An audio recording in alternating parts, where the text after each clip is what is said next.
Сәлеметсіздер ме? Менің каналыма қош келдіңіздер. Бүгін біз сіздермен қазіргі таңдағы сәндегі бас киім, яғни шепчик тоқитын боламыз. Бар жоғы бір күннің ішінде осындай бас киім тоқып, өзіңізді немесе жақындарыңызды қуанта аласыз.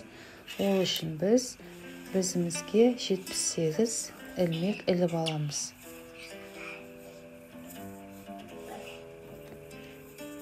Міне соңғы қатарға келдік.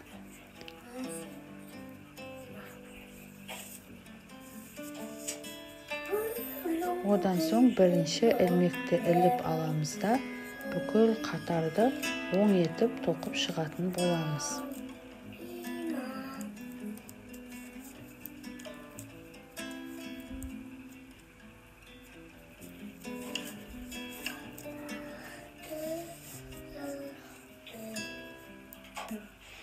Міне бірінші қатарды аяқтадық.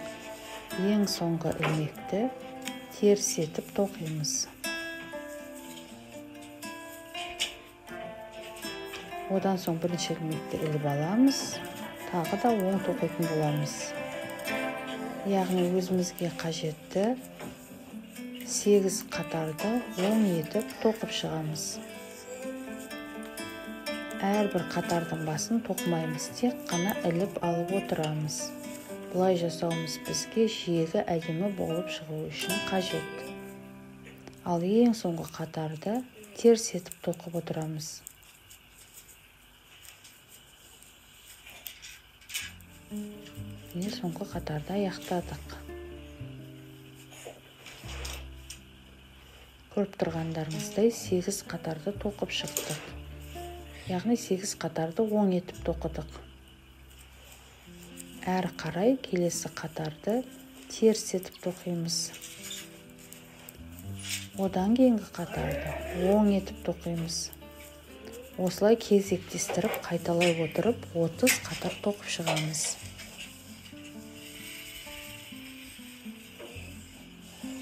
Көргендеріңізде әдемі өрнек пайда бола бастады.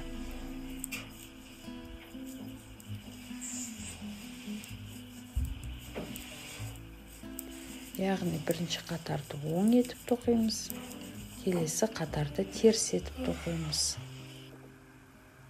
Міне 30 қатарымызда тоқылып дайын болды.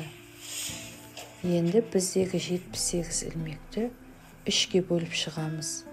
Яғни 26-дан 3-ке бөліп, шатыспас үшін түйреушіліп қоямыз. Енді осы 3 бөліктің ортасын қысқартатын боламыз. Бірінші қатарды оң тоқудан бастап, бірінші түйреуіш ілген жерден өтіп, екінші түйреуішке келгенде қысқартатын боламыз. Яғни түйреуішке дейін тоқып алайық. Міне түйреуішті алып тастаймыз да. Яғни 3 бөлікке бөлген екінші бөліктің ең соңғы ілмегі мен үшінші бөліктің бірінші ілмегін бірге тоқимыз. Енді теріс тоқимыз. Түйреуішке келгенде жоғарыда түсіндіргенімдей 2 ілмекті бірге тоқитын боламыз.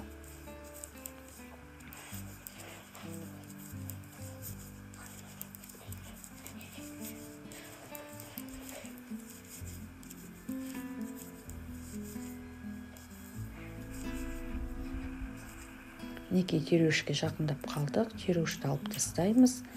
2 ілмекті теріс етіп бірге тоқимыз. Енді қайтадан оң тоқимыз. Бірінші ілмекті іліп аламыз. Одан соң қатардың ең соңғы жағына барған кезде өзі 2 ілмекті бірге тоқу керек екені көрініп тұрады. Яғни 2 ілмек 2-ге бөлінгенде бөлініп тұрады. Қазір қатарға келгенде байқайтын боласыздар.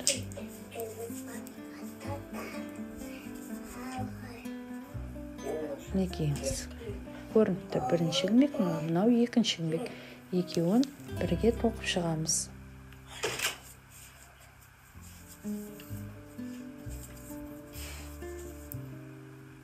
Осылай екі шертін қысқарта отырып, ортасын тоқып шығамыз. Яғни 13 қатар тоқитын боламыз. Екі жағынан 13 қатар қалуы керек.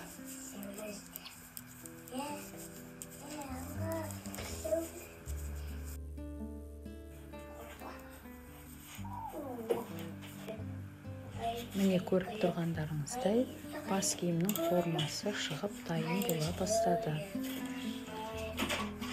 Яғни жартысына дейін тоқып алдық.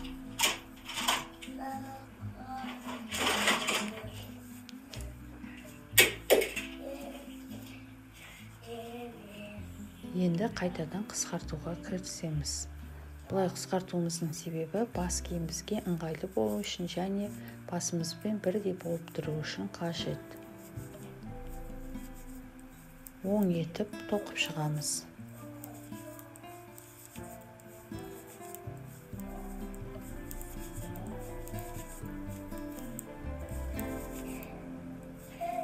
Қатарды толығымен аяқтаймыз.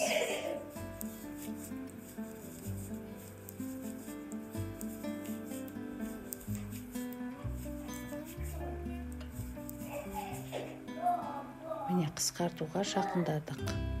Сол кезде 3 ілмек қалдырамыз. 2 ілмекті бірге тоқимыз. Әрі қарай басында қысқартқанымызда 2 ілмекті тағы бірге тоқимыз. Енді теріс тоқи бастаймыз.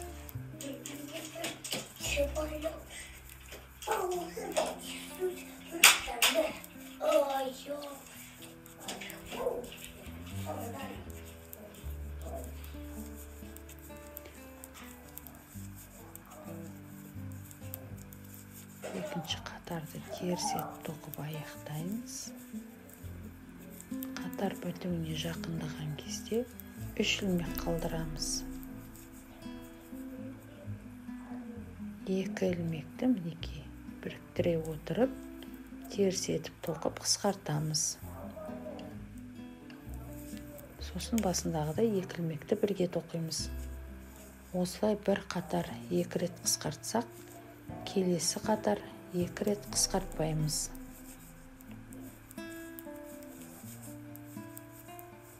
Қатар біткенше осылай қайталап тоқи беретін боламыз.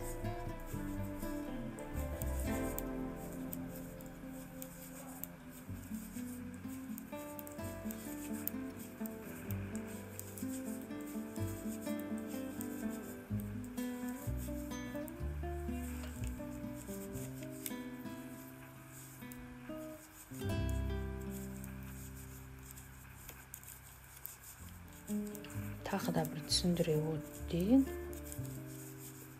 Бір қатар 2 рет қысқартсақ, келесі қатар 2 рет қысқартпаймыз. Осылай тоқыма аяқталғанша, 2 шеті аяқталғанша 13 қатар тоқи беретін боламыз.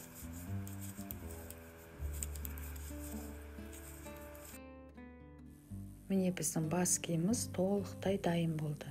Енді жиегін жиектеп, бау тоқып шығатын боламыз.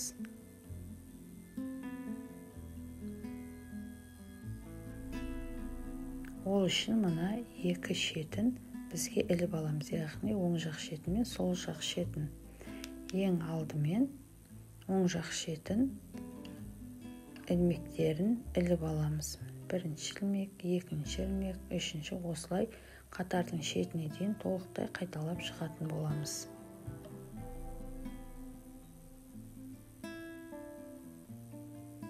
Ілмектің ішкі жағынан іліп аламыз. Сол кезде шет жақтары әдемі тегіс болып көрінетін болады.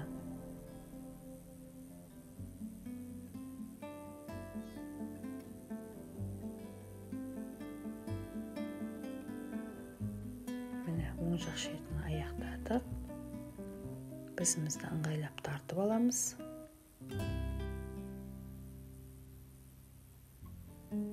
Енді сол жақ шетін ілетін боламыз. Бізімізді ыңғайлап тартып аламыз да жіпті алып шығатын боламыз. Бізімізді ыңғайлап тартып, ілмекке жібімізді іліп алып шығамыз. осылай қатардың соңына дейін аяқтаймыз.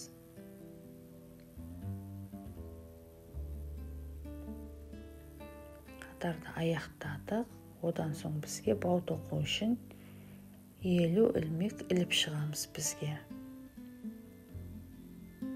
2, 3, 4, 5, осылай 50-ге жеткенше өздеріңіз қайталайтын боласыздар.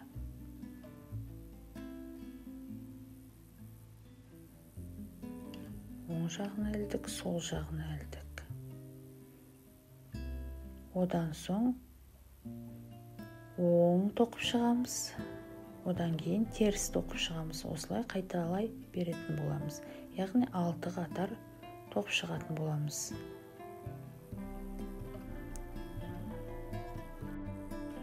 Енді біз бас киімімізді толықтай аяқтайтын боламыз. Ол үшін ілмекке жіпті іліп алып, біздегі ілмекті іліп аламыз. Осылай қатар аяқталғанша тоқи беретін боламыз.